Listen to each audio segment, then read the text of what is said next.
Since we're talking about sales, and that's my area of background and expertise, let's start out and amplify on the knowledge area number 1 today, and that's your selling skills. That involves easily 8 to 10 primary topics, and then we could dig deep into that for weeks and weeks, literally. But let's talk about some of the highlights. Time management is one thing that's very important. Of all the employees in any organization, typically the salespeople have the most latitude of anybody. And if you don't police yourself, if you don't understand the value of your time, then that can be an Achilles heel for you. Number 2 on my list is human relations and psychology. From that standpoint, how do you get along with people? Not only externally, not only with your customers, but internally. That engineering staff, your manager, your customer support people, other divisions and parts of the company that help you work in the field and do it effectively. The psychology of human relations is something you can always work on. Then organizational skills is also very important.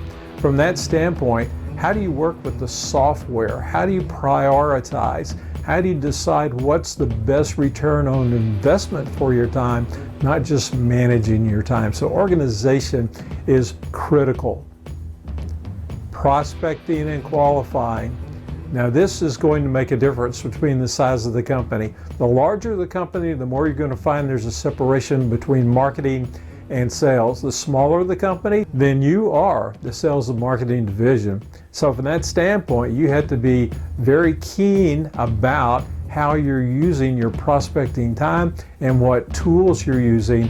And then in addition to this, we know that you have to qualify those prospects. Not everybody is equal. Not everybody has the same potential for close. In conjunction with these things, you need to have a set of great questioning skills. You need to be very interested in what the customer wants and needs and the macro and the micro aspects of their industry. One of the things that you need to focus on and use your language skills, your persuasion, is the presentation in conjunction with the follow-up aspect. What's the timing of that?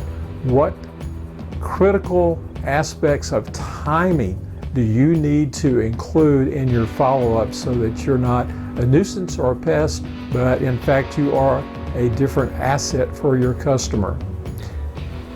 Then finally, we need to work on our closing skills. Eventually, at some time or the other, we have to ask for the business. In conclusion, let's look at this whole concept of selling. The 4 skills again are selling skills, knowledge, somewhat universal, then idiosyncratic to your company, product knowledge, and then the knowledge of your company, followed by a customer prospect knowledge that we all need to have as we approach these folks intelligently.